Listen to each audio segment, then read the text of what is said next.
Hello everyone, मैं रवि फौजदा आपका अपने YouTube channel 360 degree technical classes में फिर से बहुत बहुत स्वागत करता हूं। हमने अभी तक क्वाड्रेटिक इक्वेशन के 4 लेक्चर कंप्लीट कर लिए हैं। ये लेक्चर नंबर 5 है। लेक्चर नंबर 4 में जो लास्ट सेशन था अपना क्लास का, उसमें हमने क्वाड्रेटिक इक्वेशन के फैक्टराइजेशन के बारे में पढ़ा था कि किस तरह से हम मिडिल टर्म को स्प्लिट करके क्वाड्रेटिक इक्वेशन के फैक्टर करते हैं। अब लेक्चर नंबर 5 में हम उस लेक्चर को ही आगे बढ़ाते हुए फैक्टराइजेशन की भी प्रैक्टिस होगी और उसके साथ साथ क्वाड्रेटिक इक्वेशन की वैल्यू निकालना भी सीखेंगे, राइट।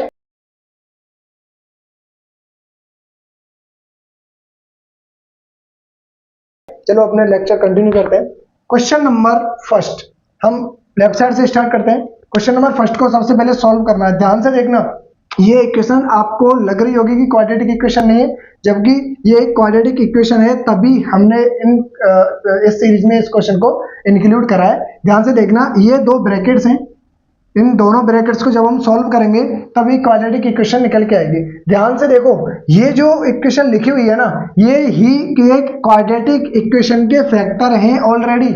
अच्छी बात है ना, देखो हमें फैक्टर करने की जरूरत नहीं पड़ रही है, ये इक्वेशन ऑलरेडी फैक्टर है। क्वाड्रेटिक इक्वेशन तो अब इसको बनाएंगे। ये फैक्टर है x-4 और x+2, एक क्वाड्रेटिक इक्वेशन थी, उसके फैक्टर है। उसके बाद में हमें बस इनकी वैल्यूज निकालनी है। देखो सिंपल सी बात है, इससे ज्यादा सिंपल क्या हो सकता है। ये इन दोनों का मल्टीप्लीकेशन 0 है। ये कब 0 होगा? या तो x-4 0 हो जाए या x+2 0 के बराबर हो जाए। यही तो होना चाहिए ना, या तो x-4 0 के बराबर हो जाए या x+2 0 हो जाए। तो ये दोनों ही कंडीशन में इसकी वैल्यू क्या हो जाएगी?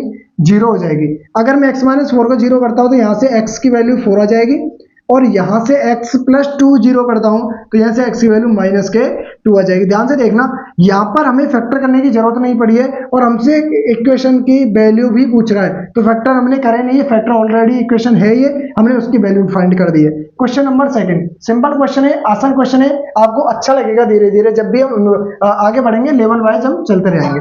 सेकंड क्वेश्चन को देखो, इन ऐसे क्वेश्चन को हम क्या करें जिसमें दो ही टर्म है और दोनों ही टर्मों में मैंने बताया था एक ऐसा क्वेश्चन कि जब दोनों टर्मों में कोई चीज कॉमन दिखे तो उसको हम साइड कर लेते हैं। इन दोनों में ध्यान से देखो, x कॉमन है, x कॉमन है तो 4, इसमें से x जाएगा, कॉमन का मतलब डिवाइड, तो 4x बचेगा प्लस x कॉमन ले लेंगे तो यहां से बचेगा 5 इजिकल टू 0। इसका मतलब है कि x एंड 4x + 5 इस क्वाड्रेटिक इक्वेशन के फैक्टर है। सिंपल सी बात है ना, ये एक्सपेंडेड फॉर्म थी, इसको सॉल्व करके हमने फैक्टर फॉर्म में लिया है, क्योंकि देखो मल्टीप्लिकेशन फॉर्म में लिखा हुआ है। जो टर्म मल्टीप्लिकेशन फॉर्म में लिखी हुई होती है वो फैक्टर फॉर्म होते हैं। ये सिंपल सी बात आप समझ लेना कि अगर x × 4x + 5 की बात करेंगे तो इसके फैक्टर निकलेंगे। इनका मल्टीप्लिकेशन 0 है, इनका मल्टीप्लिकेशन 0 है। ये तभी पॉसिबल है जब या तो x की वैल्यू 0 हो जाए तब आंसर 0 हो जाएगा, या 4x + 5 = 0 हो जाए तब इसका आंसर 0 हो जाएगा। x की वैल्यू 0 यहां से हो गई, और यहां से x की वैल्यू अगर निकालेंगे तो 4x = -5 और x आ जाएगा -5/4। सिंपल क्वेश्चन है ना, इनसे आसान क्वेश्चन हो नहीं सकता। इनके हमने एक ही स्टेप में फैक्टर हो गए, नेक्स्ट स्टेप में हमने x की वैल्यू फाइंड कर ली है। ये भी बहुत आसान क्वेश्चन है। अब क्वेश्चन नंबर हम नेक्स्ट इसमें आते हैं, राइट साइड में आते हैं, इनसे बाद में बात करेंगे। ये थोड़ा सा नेक्स्ट लेवल क्वेश्चन है, इनको थोड़ा सा माइंड से यूज करेंगे, बढ़िया अच्छे से अच्छा टाइम लेंगे, इसमें कोई दिक्कत ही नहीं है। ये वाला क्वेश्चन देखिए, ये कुछ अलग टाइप का क्वेश्चन है, शायद हमने अभी तक ऐसे क्वेश्चन करा नहीं, इसलिए मैंने इस लेक्चर में ये वाला क्वेश्चन, इस टाइप के क्वेश्चन सेकंड जो टाइप है वो इसमें इंक्लूड करा है। देखते हैं ऐसे क्वेश्चनों को कैसे करेंगे। देखो भाई, ये ध्यान से देखना, ये एक फ्रैक्शन है, ये भी एक फ्रैक्शन है, और जब फ्रैक्शनों को सॉल्व करने का जो तरीका होता है सिर्फ एक ही तरीका, वो है एलसीएम लेकर सॉल्व करो। फ्रैक्शन को एलसीएम लेकर सॉल्व करना है। x-1 और x+1 का जो एलसीएम आएगा तो वो आएगा x-1 × x+1। x-1 का डिवाइड करेंगे तो x+1 टाइम जाएगा, x+1 का डिवाइड करो का मल्टीप्लाई करना पड़ेगा न्यूमरेटर में, तो x+1 का होल स्क्वायर हो जाएगा माइनस। अब x+1 का डिवाइड इस पूरे डिनोमिनेटर में करेंगे तो x-1 टाइम जाएगा, और x-1 का मल्टीप्लाई x-1 से करेंगे तो x-1 का होल स्क्वायर हो जाएगा = 5/6, राइट। जब आगे बात करें, देखो ध्यान से, इसको देखो ध्यान से, ये x+1 का होल स्क्वायर है, और x+1 का होल स्क्वायर को ओपन करेंगे हम a + b के होल स्क्वायर से, क्योंकि एक आइडेंटिटी होती है। 9th क्लास में आप फैक्टराइजेशन वाले टॉपिक में पढ़ के आ चुके हो, फिर भी आपके लिए रिमाइंड करा देता हूं। a + b का होल स्क्वायर होता है a² + b² + 2ab, ये होता है ना, a² + b² plus 2ab, a means पहली वाली टर्म, तो यहाँ पर x का होल स्क्वायर होगा प्लस b यानी 1 का होल स्क्वायर ऊपर करेंगे 1 आएगा, plus 2ab means 2 into x into 1 minus, इसको ओपन करो, ब्रैकेट लग रहा है, माइनस को बाहर रहने दो, ये इसमें लगेगी a माइनस बी का होल स्क्वायर, इसमें क्या लगेगा a माइनस बी का होल स्क्वायर लगेगा, इसको जब सॉल्व करेंगे तो a square plus B square minus 2ab, ये बच्चों वाली बातें आपको याद होनी चाहिए, अगर याद नहीं है तो याद कर लीजिए, इसको सॉल्व करेंगे तो एक्स स्क्वायर हो जाएगा प्लस 1 का स्क्वायर यानी 1 माइनस 2 इंटू एक्स इंटू 1, इसको पूरी ऊपर वाली स्टेप सॉल्व हो गई, नीचे सॉल्व करेंगे तो देखो ये x माइनस 1 एक्स प्लस 1, एक आइडेंटिटी आपने तीसरी पढ़ी होगी जिसको हम बोलते हैं a plus B into A minus B, दो नंबर पहले प्लस हो रहे हैं फिर माइनस हो रहे हैं, तो उनको कैसे सॉल्व करते हैं, पहले नंबर का स्क्वायर माइनस दूसरे नंबर का स्क्वायर, ये तीन जो आइडेंटिटी है बहुत ज्यादा इंपॉर्टेंट है क्योंकि हम छोटी क्लास में लगातार पढ़ते आ रहे हैं, लगातार सॉल्व करते आ रहे हैं इन क्वेश्चनों को, राइट। आगे बात करो क्या हो जाएगा, a माइनस बी और a प्लस वाली टर्म को कैसे लिखते हैं, a square minus B square यानी एक्स स्क्वायर माइनस 1 का स्क्वायर यानी 1 का स्क्वायर आंसर होता है 1।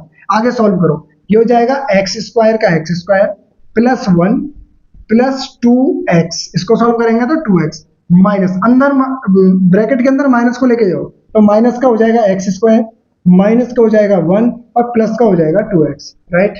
आगे नीचे सॉल्व करिए, ये हो जाएगा एक्स स्क्वायर माइनस 1 और इज इक्वल टू में तो यहाँ से 5/6 चल ही रहा है, इधर उधर हो जाएगा 5/6, राइट। यहाँ तक कोई दिक्कत नहीं होनी चाहिए। यहाँ पर सॉल्व करेंगे, देखो एक्स स्क्वायर से एक्स स्क्वायर खत्म, यहाँ पर 1 से 1 0 हो जाएगा, 2x और 2x यहाँ पर हो गया बेटा 4x upon X square minus 1 is equal to 5/6, ये एक सिंपल इक्वेशन बनी है।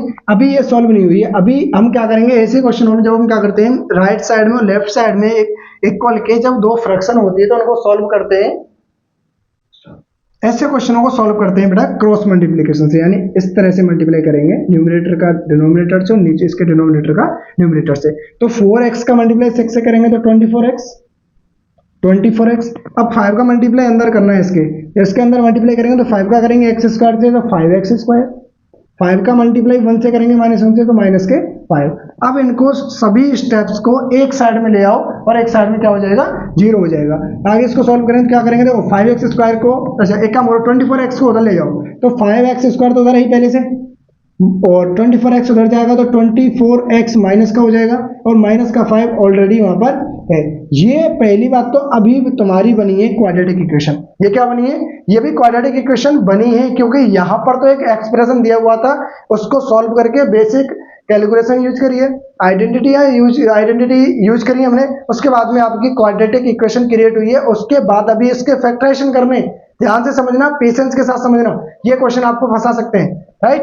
इसको सॉल्व करो, देखो क्वाड्रेटिक इक्वेशन है, क्वाड्रेटिक इक्वेशन को फैक्टराइजेशन से कैसे सॉल्व करते हैं वो आपके लिए मैंने समझा चुका हूं लास्ट लेक्चर में। क्या करेंगे, a और c का मल्टीप्लाई करेंगे, यानी 2 5 और 5 का मल्टीप्लाई करेंगे तो आंसर आएगा 25, क्या आएगा 25 आंसर आएगा, और 25 आंसर आ रहा है, इसका मतलब यहाँ पर माइनस है तो माइनस का 25 आएगा। अब a और c का मल्टीप्लाई कर दिया हमने, a और c का मल्टीप्लाई करने के बाद में इनको फैक्टराइज करेंगे और फैक्टराइज करने के बाद में उनका डिफरेंस b की वैल्यू आनी चाहिए, क्या आना चाहिए, b की वैल्यू आनी चाहिए। तो 25 के जब फैक्टर करेंगे तो एक तो आता है 5 into 5 और एक आता है 25 into 1, इनके अलावा कोई भी फैक्टर 25 के होते नहीं है।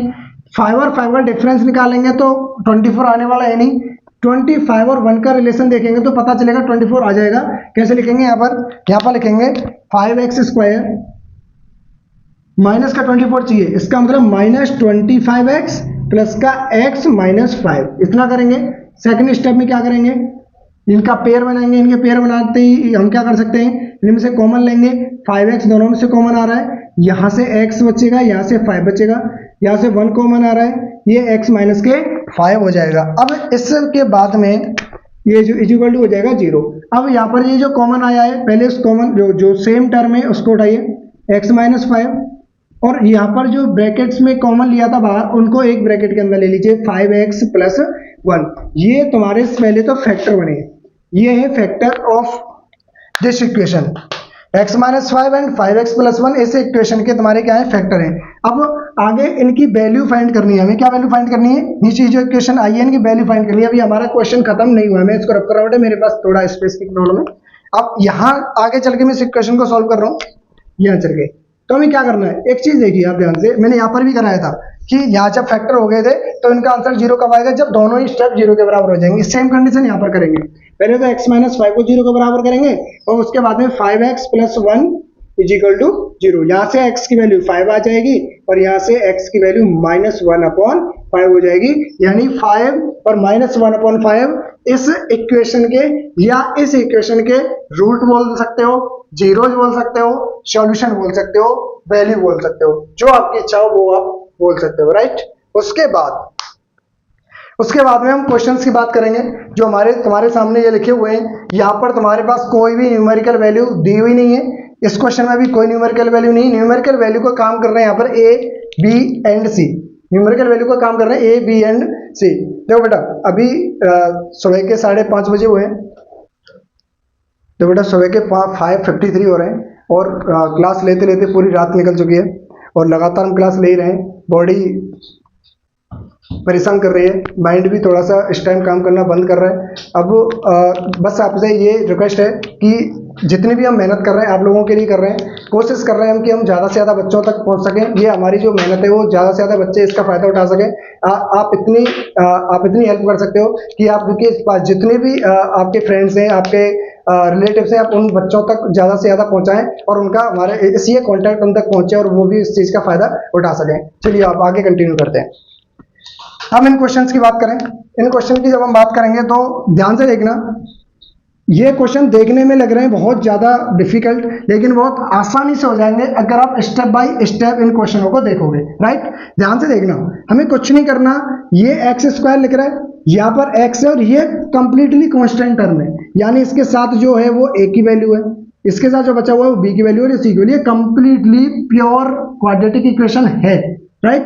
यहाँ पर ध्यान से देखना, बस हमें करना क्या है, हमें कुछ नहीं करना, a b x² को सेम लिख दो, x को अंदर लेके जाओ पहले आप, जब x का b² से मल्टीप्लाई होगा तो b² x आएगा, x का ac से मल्टीप्लाई होगा तो ये हो जाएगा acx minus bc is equal to 0।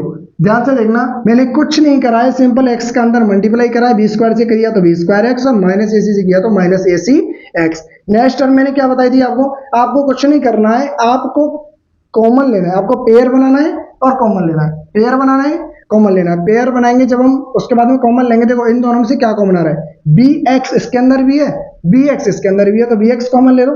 जब इसमें से bx कॉमन लेंगे, या ऐसे समझ सकते हो b और x का डिवाइड करेंगे तो b से b कट जाएगा, एक x से एक x कटेगा तो क्या बचेगा, एक a बचेगा और यहाँ से x बचेगा, 2x थे तो एक x बच गया, एक a यहाँ से आ गया, प्लस एक b कॉमन लिया तो एक b बचेगा, x गायब हो जाएगा, माइनस। अब ध्यान से देखना, इनमें से भी कॉमन लेना है, इनमें से भी क्या कॉमन आ रहा है, माइनस कॉमन आ रहा है और c कॉमन आ रहा है, दोनों में माइनस और c दोनों ही, माइनस c इसमें से जाएगा तो ax बचेगा और यहाँ से माइनस का c जाएगा तो b बचेगा, इज इक्वल टू 0। ध्यान से देखो, ax plus b, ax plus b, इसका मतलब हमारे फैक्टर बिल्कुल सही हुए हैं, ax plus b and bx plus c is equal to 0। ये दोनों इस इक्वेशन के फैक्टर है, ये दोनों इस इक्वेशन के क्या है, फैक्टर आए। जबकि हमें क्या चाहिए, हमें वैल्यू चाहिए किसकी, हमें वैल्यू चाहिए इस कंप्लीट क्वाड्रेटिक इक्वेशन की। तो उसके लिए हम क्या करेंगे, कुछ नहीं करेंगे, बस ये 0 के इक्वल है, हमें हर एक दोनों ही स्टेप 0 के इक्वल कर देनी है। ax plus b equal to 0 और bx प्लस, हाँ देखो बेटा एक छोटी सी गलती हो गई, यहाँ पर माइनस ही था ना, तो ये माइनस का c हो जाएगा, ये यहाँ से, और यहाँ पर भी माइनस हो जाएगा हमारा, तो ये ax plus b equal to 0 और bx minus c equal to 0 हो जाएगा। यहाँ से x की वैल्यू निकालेंगे तो माइनस b/a और यहाँ से x की वैल्यू फाइंड करेंगे तो c उधर पहुंच जाएगा और b इसके नीचे आ जाएगा तो c/b। ये हमारी x की वैल्यू आ गई है और वह हमसे x की वैल्यू ही पूछ रहा था, find the value of the following. इनकी वैल्यू निकालने का मतलब यही है कि इनको सॉल्व करिए, वैल्यू निकालने की बात करें या सॉल्व करने की बात करें या x की वैल्यू फाइंड करने की बात करें, सॉल्यूशन निकालने की बात करें, हर तरीके से बात वो कर रहा है आपको फैक्टराइज करके उसकी वैल्यू निकालने का, राइट। उसके बाद में क्वेश्चन नंबर नेक्स्ट, जिस तरह से ये क्वेश्चन हुआ है सेम कंडीशन में ये क्वेश्चन हो जाएगा, बस पेशेंस के साथ सॉल्व करते जाना है, अपने नॉलेज जो भी बेसिक कैलकुलेशन है वो यूज करनी है और जो भी आइडेंटिटी वगैरह करवाने वाली वो अच्छे से लगानी है। ध्यान से देखो, ये लिखा हुआ है a प्लस बी का होल स्क्वायर, देखो ध्यान से, ये लिखा हुआ है a प्लस बी का whole square into X square minus 4ab(x minus a minus B का होल स्क्वायर। ध्यान से देखना, हमें इसको बिल्कुल पेशेंस के साथ सॉल्व करना है। यहाँ लिखा हुआ है a प्लस बी का होल स्क्वायर, इसका मतलब इसको हम पहले से एज इट इज लिख देते हैं, a प्लस बी का होल स्क्वायर लिख दिया, एक्स स्क्वायर यहाँ पर आ गया है। ध्यान से देखो, यहाँ पर ये लिखा हुआ है माइनस 4ab लिखा हुआ है, x का जो कोफिशिएंट है वो 4ab है। क्या है, हम जब भी क्वाड्रेटिक इक्वेशन सॉल्व करते हैं तो मिडिल टर्म को स्प्लिट करते हैं। किसको करते हैं? मिडिल टर्म को। तो मिडिल टर्म को मैं किस तरह से स्प्लिट कर रहा हूँ, ध्यान से देखना।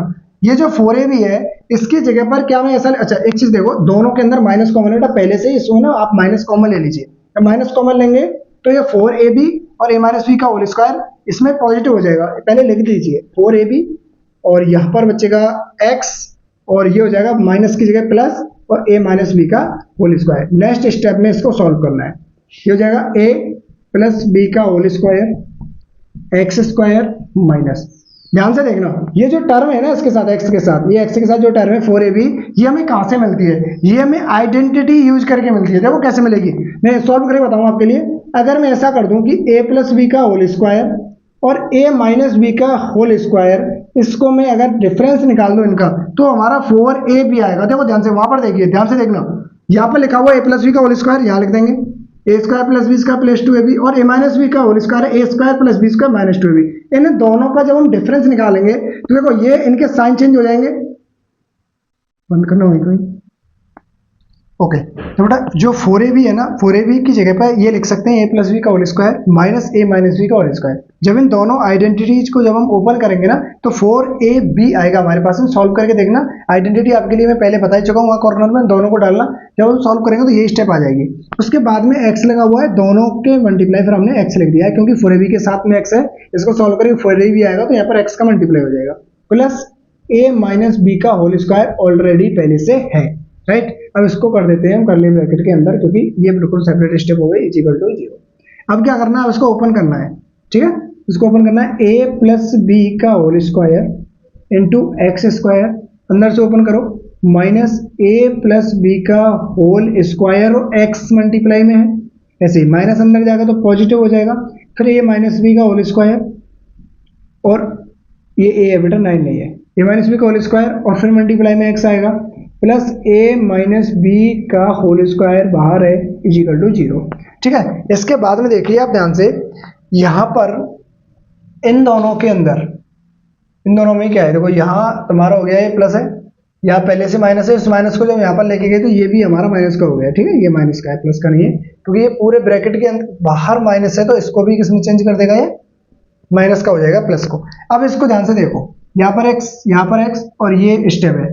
इन दोनों को अगर हम ध्यान से देखें तो इन दोनों में से कुछ कॉमन आ रहा है, इन दोनों में से x कॉमन आ रहा है और इन दोनों में से a प्लस बी का होल स्क्वायर भी कॉमन आ रहा है, क्योंकि ये स्टेप इसमें भी है और इसमें भी है। इनमें से पेयर बना के हम ले लेते हैं कॉमन। इसमें बचेगा ओनली x या माइनस का माइनस, और इसमें क्या बचेगा, ये कंप्लीट कॉमन आ गया तो 1 बचेगा, यानी x माइनस 1 बचा अंदर। ऐसे ही इन दोनों में से देखो क्या कॉमन आ रहा है, इन दोनों में से कॉमन आ रहा है a माइनस बी का होल स्क्वायर। तो a माइनस बी का होल स्क्वायर खत्म होगा तो यहाँ से बचेगा x, ये माइनस आ जाएगा और a माइनस बी का होल स्क्वायर कॉमन आ ही गया है तो यहाँ से बचेगा 1 इक्वल टू 0। ध्यान से देखो, x minus 1 x minus 1 bracket को सेम है, ब्रैकेट सेम है, इसका मतलब हमारे जो फैक्टर कर रहे हैं हम आगे चल गए वो सही आएंगे बिल्कुल। x माइनस 1 एक ब्रैकेट जो सेम होता है, दूसरा जो कॉमन लेते हैं उनसे एक ब्रैकेट बनता है x into a plus B का whole square plus a minus B का whole square is equal to 0। यहां से एक ब्रैकेट ये और एक ब्रैकेट ये इन दोनों, ये जो दोनों हो गए फैक्टर, x माइनस 1 इसका फैक्टर है इसके इक्वेशन का, और ये कंप्लीट ब्रैकेट भी इस इक्वेशन का एक फैक्टर है। अगर ये दोनों फैक्टर है इसका मतलब दोनों की वैल्यू 0 के बराबर होनी चाहिए। x माइनस 1 की वैल्यू 0 के बराबर हो जानी चाहिए, या x into A plus B का whole square plus a minus B का होल स्क्वायर, ये कंप्लीट ब्रैकेट 0 के बराबर होना चाहिए। यहाँ तक समझ में आता है। तो बेटा यहाँ पर मेरे पास स्पेस नहीं है, मैं यहाँ पर सॉल्व कर रहा हूँ इस स्टेप को, यहाँ पर लाके ध्यान से देखना, इस स्टेप को यहाँ पर सॉल्व करूँगा मैं। इस क्वेश्चन को रफ कर दूँ क्या, आप इसका स्क्रीनशॉट ले लीजिए एक बार जल्दी से, फिर मैं इसको रफ करके मैं यहाँ पर सॉल्व कर रहा हूँ इस क्वेश्चन को। हाँ यहाँ से x माइनस वन की वैल्यू 0 के बराबर होगी या पूरे ब्रैकेट की वैल्यू 0 के बराबर होगी, वो मैंने यहाँ पर लिख दिया है। अब देखो सबसे पहले x माइनस वन अगर मैं 0 के बराबर करूंगा तो यहाँ से x की वैल्यू आ जाएगी 1 पॉजिटिव, यानी एक वैल्यू तो x की वैल्यू 1 आ गई। दूसरा कंप्लीटली 0 के बराबर है, यहाँ से देखो ये लिख रहा हुआ है x into A plus B का होल स्क्वायर प्लस ए माइनस बी का होल स्क्वायर कंप्लीट लिखा हुआ है, ये 0 के बराबर है, होना भी चाहिए क्योंकि कंप्लीट का मल्टीप्लाई 0 है। यहाँ से x की वैल्यू निकालूंगा तो x into A plus B का होल स्क्वायर, और ये कंप्लीट इधर चला जाएगा, माइनस हो जाएगा a माइनस बी का होल स्क्वायर, ये पूरा ब्रैकेट माइनस का हो जाएगा उधर जाके। हमें चाहिए x चाहिए तो कैसे निकालेंगे, इधर माइनस a माइनस बी का होल स्क्वायर है अपॉन में a प्लस बी का होल स्क्वायर होगा। देखो ध्यान से बेटा, यहाँ पर x की वैल्यू ऊपर x is equal to minus x is equal to plus का बनाई थी, यहाँ पर x की वैल्यू आई है माइनस a माइनस बी का whole square upon a plus B का होल स्क्वायर। इक्वेशन तुम्हारी क्वाड्रेटिक थी, आपके रूट भी सॉल्यूशन भी आपके दो आए, आपसे वही सॉल्यूशन पूछ रहा था कि इन जो इक्वेशन लिखी हुई है उनके सॉल्यूशन निकालिए। बेटा ये क्वेश्चंस आपको अच्छे से समझने, अगर एक बार में थोड़ा सा प्रॉब्लम आ रही है तो आपको एक दोबारा से रिमाइंड करनी है, वीडियो एक बार दोबारा से देखनी है, उसके बाद में खुद से प्रैक्टिस करनी है, अपने हाथों से प्रैक्टिस करके देखोगे तब जाके इनमें बड़े वाले लेवल का आपके लिए कॉन्फिडेंस आएगा और अच्छे से समझ आ जाएगा, राइट। और ये यहाँ पर हमारे फैक्टराइजेशन का टॉपिक लगभग खत्म हो चुका है। एक लेक्चर पहले दे चुका हूँ L4, अभी L5 लेक्चर है जिसमें हमने फैक्टराइजेशन के साथ साथ वैल्यू भी हमने निकाल ली है। नेक्स्ट लेक्चर आएगा क्वाड्रेटिक फॉर्मूले का या completing the square method solve करने का, अब जिससे हम क्वाड्रेटिक इक्वेशनों को सॉल्व करते हैं। तब तक के लिए थैंक यू।